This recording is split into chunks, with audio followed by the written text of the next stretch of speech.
Heyo, and what is up, gang? Thank you for checking out Sledgehammer TV tonight. The road to the 2018 Survivor Series just took a shocking turn, and we are here to talk about it right now. My name is Nick Nightmare, and you are watching the Sledgehammer Wrestling Show's Smackdown live review, the go-home show for Survivor Series. Let's do it.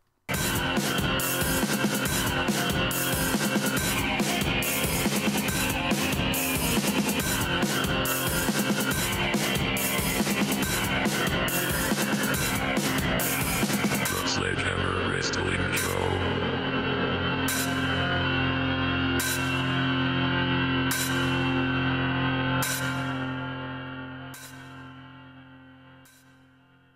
Alright, wrestling fans, tonight's SmackDown Live review is brought to you by Audible. Audible is offering you guys, the fans of the Sledgehammer Wrestling Show, 30 days free to try their service, and will give you one free audiobook just for doing so. For being a fan of this show and for checking out their service, all you gotta do is go to audibletrial.com/sledgehammertv to sign up today. Try it out for 30 days, cancel if you want, but keep that free audiobook till the end of time. That is audibletrial.com/sledgehammertv. All right, gang, thank you so much for joining me once again tonight. I am absolutely baffled. I honestly do not even know how to wrap my head around what happened at the end of tonight's SmackDown Live. And obviously that's where we are going to kick things off, because there are so many questions that I have. If you had Vince McMahon sitting in front of me right now, I would sit with him and be like, bro, Vinnie Mac, bro, why didn't you just give Daniel Bryan the championship a couple of weeks ago when he faced AJ Styles on pay-per-view? Why didn't you do it then, if this was your intention?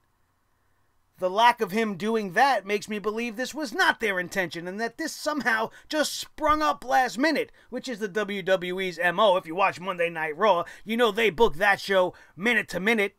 I fully believe that the decision for Daniel Bryan to get the championship tonight probably wasn't even made until the beginning of that match. I don't think WWE has any idea what they're doing anymore. We all know that. And it's not that I don't want to see Daniel Bryan versus Brock Lesnar. I absolutely would like to. But I would have liked it to have a lot more meaning than a 10-minute promo by Paul Heyman on a SmackDown Live to kick things off. Daniel Bryan has long said that Brock Lesnar is one of his dream opponents, and now he's getting to fulfill his wish as Daniel Bryan defeats AJ Styles on the go-home show to Survivor Series, which is pretty much just a random SmackDown Live during the year. And I can't figure out why. I can't figure it out. For the last few weeks, you've been building up AJ Styles getting a second chance at taking out the Beast, and then just out of nowhere, you have tonight Paul Heyman coming out proclaiming and stirring the pot between these two guys, saying that Daniel Bryan's actually the #1 guy in all of pro wrestling, at least in the Beast Brock Lesnar's eyes, and not stuck underneath the craw of the champ. And now next thing you know, these guys are going at it, and we have a new WWE Champion 6 days before Survivor Series. And that's just one of the multiple changes on this night that we are going to address. I just honestly, I don't even know what to say to you guys. I don't understand the logic behind it. It truly doesn't make sense. Did the WWE really think that AJ Styles was not a big enough marquee name to go up against Brock Lesnar in a rematch that some people were hyped for? You guys know I wasn't really all that excited about it. I would have been much more excited if they would have given it to Samoa Joe. They should have did something like that. If AJ Styles was not the plan, if AJ Styles was not what they wanted. Is this truly because they wanted to have AJ Styles versus Roman Reigns at the Survivor Series, and now that Roman Reigns is not around, they don't know what to do? Why couldn't they have just left it the same? They've invested all this money creating graphics, writing storylines, building towards a match for the last 3.5 weeks that now isn't happening. And I don't understand why. even more confusing to me is why Daniel Bryan is turning heel. We have more than enough heels on the SmackDown Live roster. You got Nakamura, you got Randy Orton, you got Samoa Joe. Why is Daniel Bryan snapping? Why is Daniel Bryan flipping out? Because Paul Heyman stirred up some shit between him and AJ Styles? He tapped out to AJ Styles live on the WWE Network, lost his opportunity at the WWE Championship, and now is being rewarded on SmackDown Live by Shane McMahon for no real reason, but because AJ Styles wants to be a fighting champion and he's going to defend his title, demanding that Shane put the title on the line as these guys try to settle their beef tonight. And I don't understand what set Daniel Bryan off. Now, I'm one of the guys that tell you all the time, oh, WWE doesn't do anything surprising. They don't do anything that gets people talking. Everything's so predictable. This was very much unpredictable. My prediction, if you were following me on Twitter like you should be, at Nick Nightmare, then you would have seen that I wrote, before this match even began, I don't think this match was going to even have a winner. I think this match was going to be interfered by the Raw roster getting revenge, invading on the SmackDown Live show, which is what we usually see every single year, because SmackDown invaded Raw last night, and now all night long, Tom Phillips is sitting there, oh, we got 2 guys that are supposed to be security guards at this door, we got 4 guys at that door, kind of teasing the fact that Raw was going to invade tonight, and then that didn't happen at all. Not that I care about that, but I'm going to try to approach this with some sort of a bright light at the end of the tunnel, which is we're going to get to see Daniel Bryan versus Brock Lesnar. Sure, there's not much build behind it, but these 2 guys are going to throw down. There's a lot of people out there that think Daniel Bryan, it doesn't have what it takes to pull this match off, and I think it's going to be even better than what Brock Lesnar did with AJ Styles last year at the Survivor Series. I just don't understand why the trigger wasn't pulled on giving the belt to Daniel Bryan earlier so that you could have been building towards this towards the end, which leads me to believe, like I said, this was not their intent. Did AJ Styles tweak something? Does he have to go away? Is Wendy pregnant? What is going on? What is going on? Why is this move being made? Is Daniel Bryan looking to leave and getting all his dream matches out of the way, getting everything under his belt before they go? I don't understand. It really is baffling. And now Daniel Bryan, with a vicious attack by AJ Styles to end this show, repeatedly stomping at the head of the Phenomenal One, obviously making a turn for the worse. Daniel Bryan has officially lost his mind. We're going to go back to no chance instead of yes chance, and I just don't understand where we're heading. What is the thought process behind it? Why was this move made? Doesn't make sense. So there's always that. It doesn't make sense. It's not going to go over with me. I'm looking forward to this matchup, but what does it really mean? It was made at the last minute, 6 days away from the show, with no involvement now of Brock Lesnar. What do we know what Brock Lesnar really thinks? Because Paul Heyman said so tonight on SmackDown Live? I don't care. What does Brock Lesnar have to say? What is he going to do to Daniel Bryan? Why does he want Daniel Bryan if what Paul Heyman is saying is true? There's no time to tell this story now. So it aggravates me.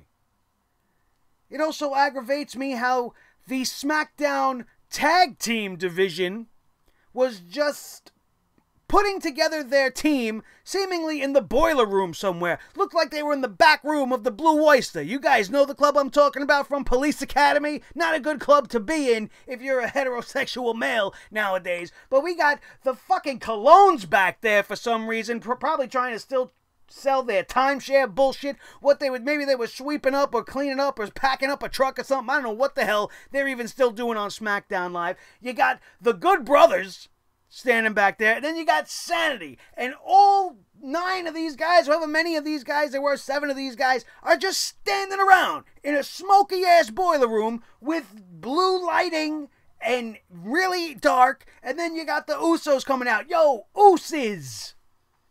And then they go and they give t-shirts to the Colognes, which automatically makes the SmackDown Live Tag Team for Survivor Series just immediately 1,000 times worse, because where the hell have the Colognes been? What do they mean? Why do we give a shit that they're on this team? Because they are going to probably be the first team eliminated, if not the B team or somebody from fucking Raw, because all of those tag teams are about on the same level as the Colognes, but they were so out of place standing next to the Good Brothers, who mean what? When was the last time we even seen them wrestle in a match? Now they're wrestling for the pride of Survivor Series, like for SmackDown Live at the Survivor Series? Like they really give a shit? They haven't even been on the show. What do you give a shit?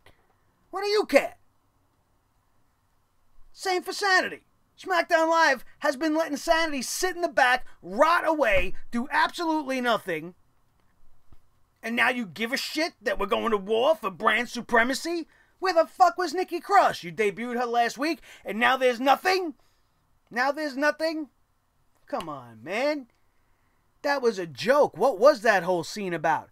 And the fact that we had the tag team matchup on this show, the 6-man tag team useless filler match, between the New Day and the Bar plus Big Slow, it was fucking ridiculous that this announcement happened even after that match. Why do they not care about the tag teams? Much like I was talking about with Daniel and Brock, something like this should have been set in stone weeks ago so that we could start seeing some team unity, maybe have one guy from one tag team team up with another guy from another tag team. We could have seen maybe Eric Young and Jimmy Uso versus some other fucking tag team. Who knows? We could have done something interesting en route to Survivor Series, but instead we're waiting till the go-home show to even put teams together. Want to talk more about the teams being put together? You got Becky Lynch coming out tonight because of the Raw Women's team and the SmackDown Women's team and that segment that finished off Monday Night Raw last night with a broken face. What did I tell you guys last night? When we all saw what happened in the aftermath of that brawl. A useless, pathetic attempt to use the one woman on the roster that anybody gives a shit about backfired on you guys big time because she got hurt. She got hurt bad.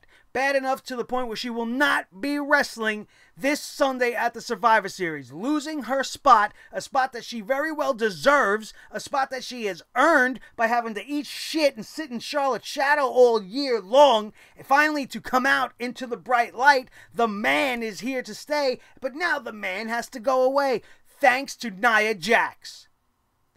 So one of the most anticipated matchups on the Survivor Series card, with the match that most people want to see, is being taken away from us due to a wrestler that nobody even wants to see on the roster in the first place. Absolutely unforgivable. And it's the WWE's fault, A, for putting Nia Jax in these big prominent positions when she's nowhere near ready to even be on the main roster, and B, just for failing Becky Lynch altogether all around. This is just unacceptable. You have to be held accountable for your actions, and having a talent, for lack of a better word, like Nia Jax have something happen. I know it's accidents. Accidents do happen, and this isn't going to become a Nia bashing session. I promise you guys that. But some sort of punishment needs to be dealt. She just ruined one of the biggest matches at the upcoming pay-per-view with a careless mistake. Because she doesn't know her own strength. Because she's flailing around in there like a big lummox that doesn't know what she's doing. Because she didn't get that fine seasoning from NXT. She was ripped out of there way too soon, and this is the end result. These are the stars you want to feature over girls that can actually wrestle, like Ember Moon and Sasha Banks and Bayley and Ruby Riott. But Nia Jax gets top billing, and this is a girl that's out there hurting people, accidental or not. It's unacceptable. SmackDown Live's women's team, I don't even know who the hell's even on it, but the whole entire women's division was brought out there tonight by Paige to announce that Charlotte Flair was going to be Becky Lynch's hand-picked replacement for her match on Sunday. Now, there's a couple of problems with this.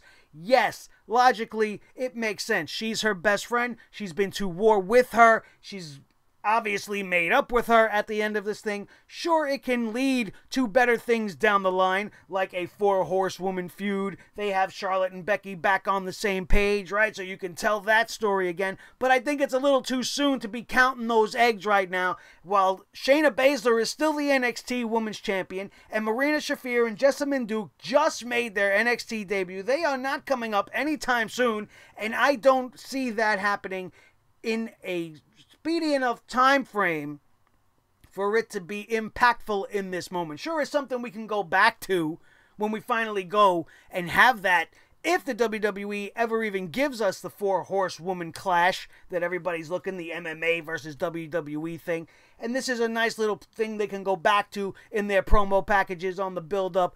But it still doesn't make that much sense, because these girls have hated each other for the last couple of months, and Charlotte Flair last week didn't think she had what it takes to even be part of the SmackDown Live women's team, and now she's perfectly willing to step in the boots of Becky Lynch and take on the baddest woman on the planet. That you feel you can do, but you couldn't be the captain of the SmackDown Live women's team for Survivor Series. Just 1 week ago, Charlotte was doubting herself. Remember that? Now here she is tonight, botching all her lines, being as robotic as ever, telling you guys that she's going to fight for Becky now. It doesn't make sense. And this is the same thing that we said to Daniel and Brock, and again, be applied to this. This is something that is a big deal match. This is a money match that WWE has wanted ever since bringing Ronda Rousey into the fold. And now you are forced to give it away 6 days after announcing it. No build, ice cold, no feuding at all, no interactions between Charlotte and Ronda, no speaking between Charlotte and Ronda, but now Charlotte's motivating factor is going to be getting revenge on Ronda Rousey for what she did to her tea-time buddy, who she hasn't given a shit about in the last 3 months. Who she stabbed in the back, who she stole the spotlight from.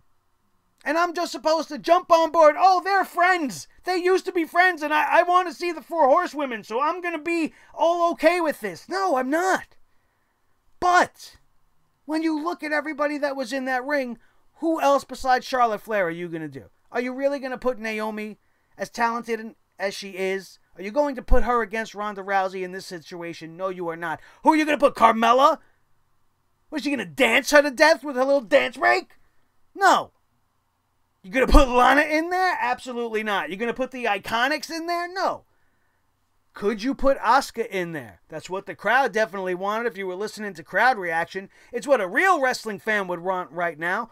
But logically speaking, we think with our heads here, right, guys? We have to look at the big picture, and what has the WWE done to make you believe in Asuka as a viable challenger for Ronda Rousey? What did they do? They've shit all over Asuka all year long. What makes anybody believe that they would let Asuka be side by side with their prized possession? No, of course they're going to go with the most sensible choice, the most logical choice. If you're a WWE guy, you go with Charlotte Flair. It does make sense here and there. It can open up avenues and doors for the future stories that could be told, but it really isn't what the fans want to see. It doesn't really make all that much sense when you want to factor in what's been going on in WWE stories in the past couple of months, but we have to just suck it up. And this is another case of the WWE just treating their fans like idiots. Well, we're just going to drop the whole thing and we'll make them hug. And then we'll have all the girls. We'll have Lana hugging Charlotte for some reason. Everybody's going to group hug Charlotte. Oh, congratulations. You get to go get your face bashed in by Ronda Rousey. What is all the hugging? Worse than Bayley and Sasha. Jesus Christ. Happy times for the women's division. This is a disaster. It really, really is. Are we going to get a good match at Survivor Series between Charlotte Flair and Ronda Rousey? My expectations have been greatly lowered, but I expect Charlotte Flair to step up. She knows that the WWE's got a lot riding on her here. She needs to come out looking good, and that's what makes me the most nervous for her, because she shows her nervousness in her matches. You can tell when Charlotte Flair is just off her game, and it's usually in high-profile matches where her nerves are probably running at high energy, and I don't expect it to be as good as it would have been with Becky Lynch. Does this open up the case for the Becky versus Ronda story to continue on? Why would that happen? This is the one night a year Raw goes versus SmackDown. Unless Becky Lynch is moved to Monday Night Raw, where are they going to interact again? We're going to have to have brand invasions? Are we going to start mixing the shows together to suit this particular storyline? Everything was set up perfectly. This was not ever going to happen again. And now what?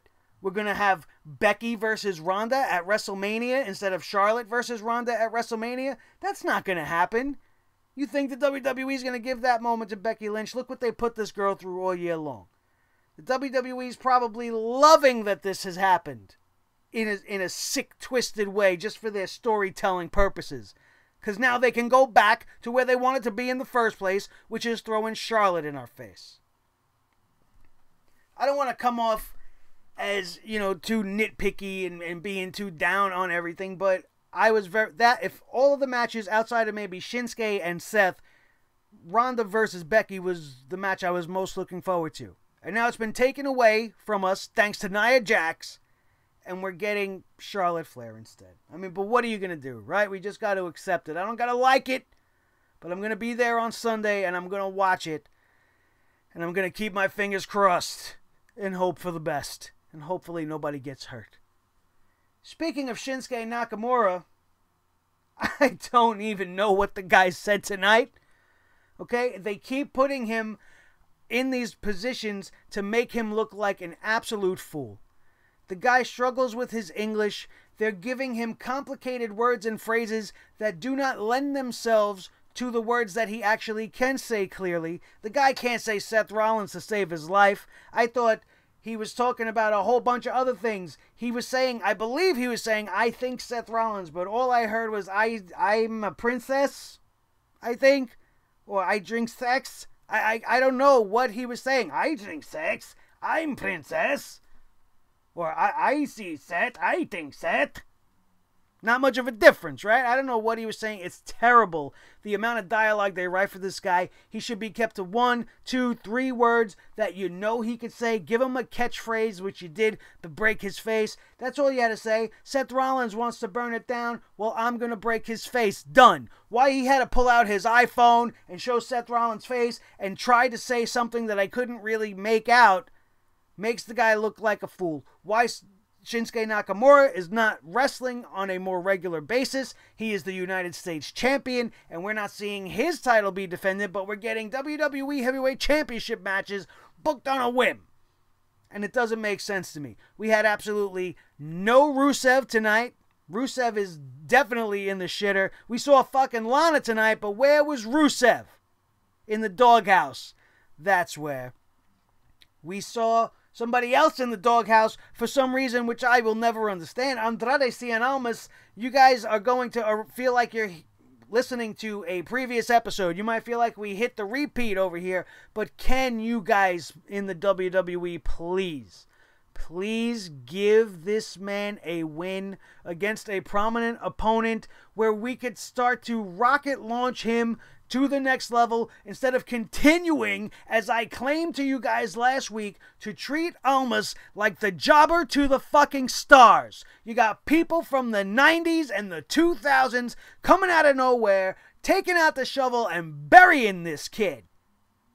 The former NXT Heavyweight Champion. This guy has had knockdown dragouts with some of the best wrestlers in the world. You look at the match we had tonight with him and Jeff Hardy. Great match.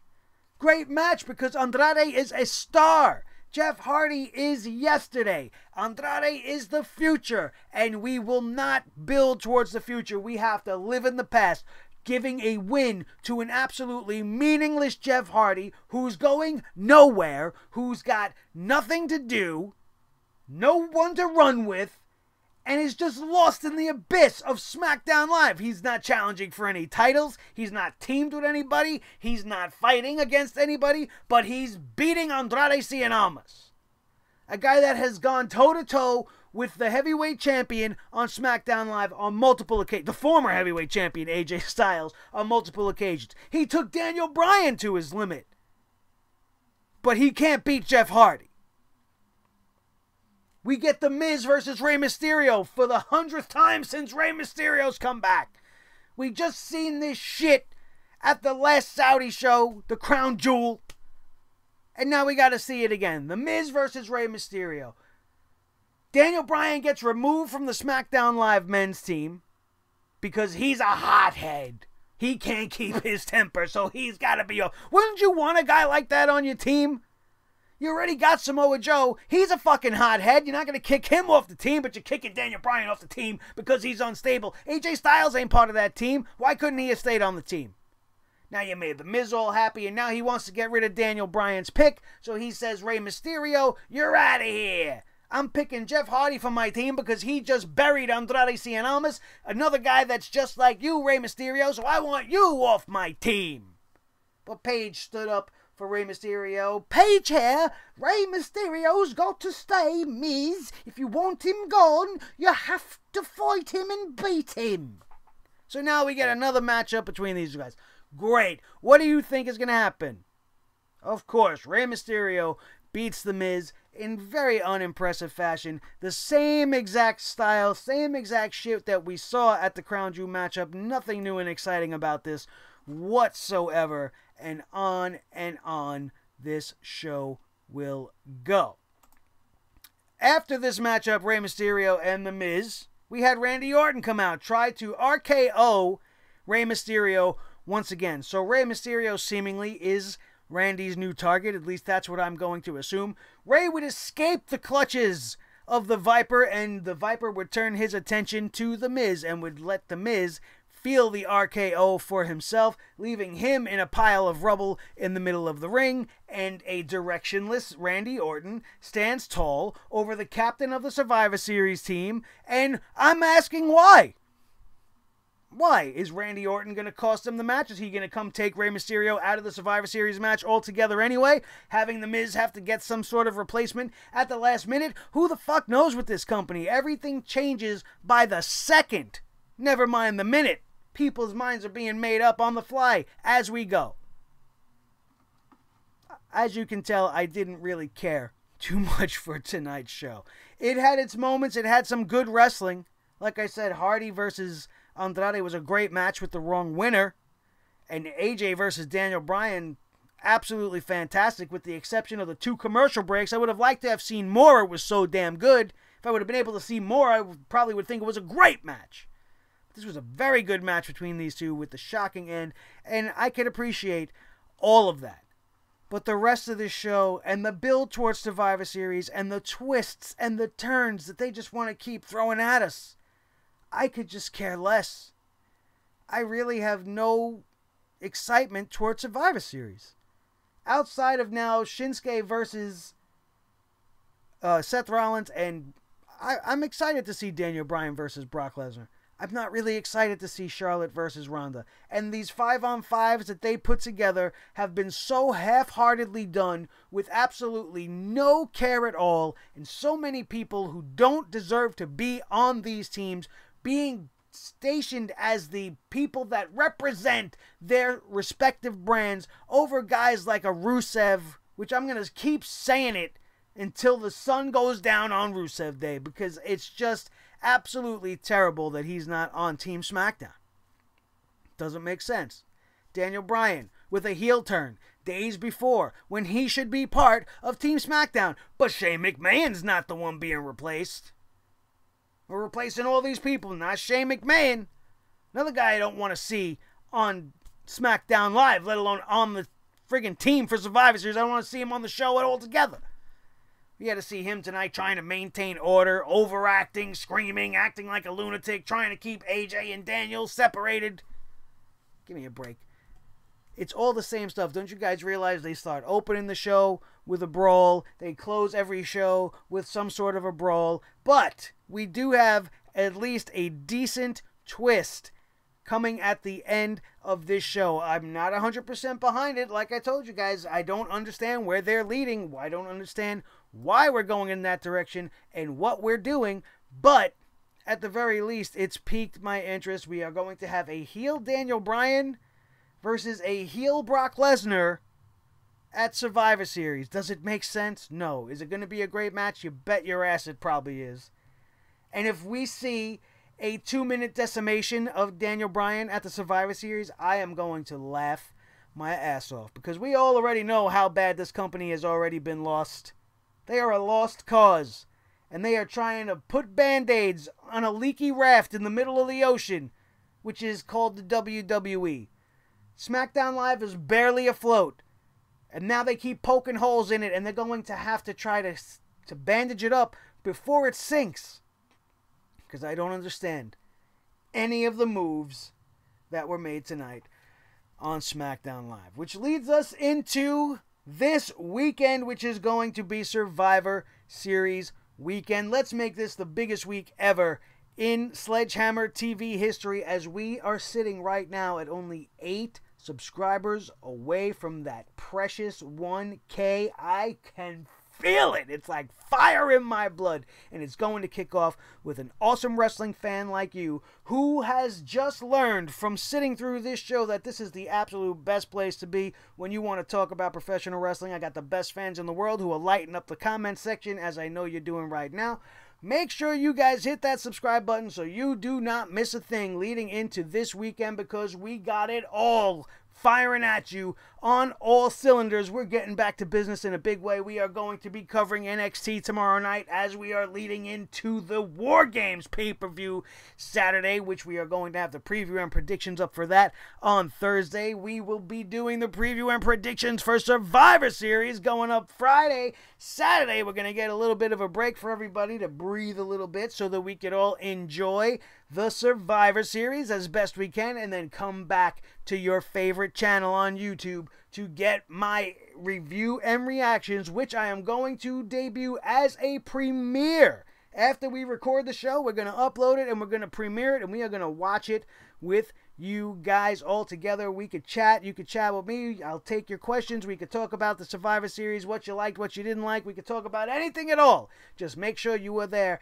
at the Survivor Series review premiere following the pay-per-view Sunday night. Probably about an hour or so after the show goes off the air. You could imagine it takes a little while to set up and record the show, and then I will have it, we will upload it, and we will be watching it together Sunday night. So you better be here. Best way to be here, hit that subscribe button, make sure you are notified so every time an awesome video like this goes up, you do not miss it.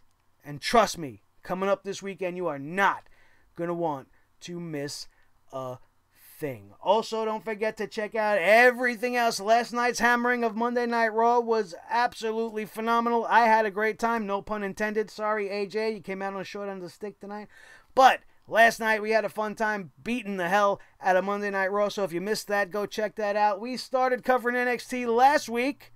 We did a live review and reactions, which we won't be doing anymore since the WWE wants to be assholes and strike me with copyright claims for my NXT UK stuff. All of a sudden, we got a good 5-6 videos up in that style. They had nothing to say, but now every time I'm going to try to do one, they're going to strike me down. So we're just going to do NXT in the traditional review style like we do here, although I will miss calling the action live. I know some of you guys enjoyed those shows. I enjoyed the shit out of them, but WWE giving me one of these, so we can't do those anymore. Not for a while, or at least until I figure out a way around all of that. But everything that I did do is there. Make sure you hit that like button on this and every single video that you watch on this channel, and then share everything, you guys, because to get over that 1K, we are gonna do that with you guys, and we need to go beyond, and we want to hit the stars, and we are shooting for the moon, and we need your help to do so. So share this video with each and every one of your wrestling buddies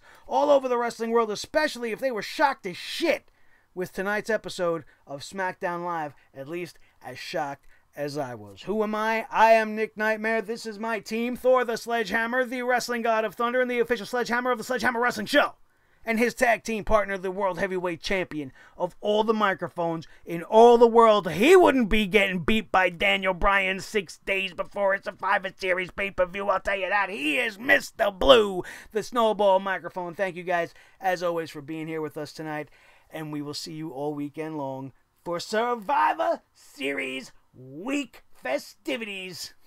I hope to see you there. That, my friends, is going to do it, and we are out of here, and we will see you next time right here on your new favorite wrestling show, the Sledgehammer Wrestling Show. And get your free audiobooks, will you?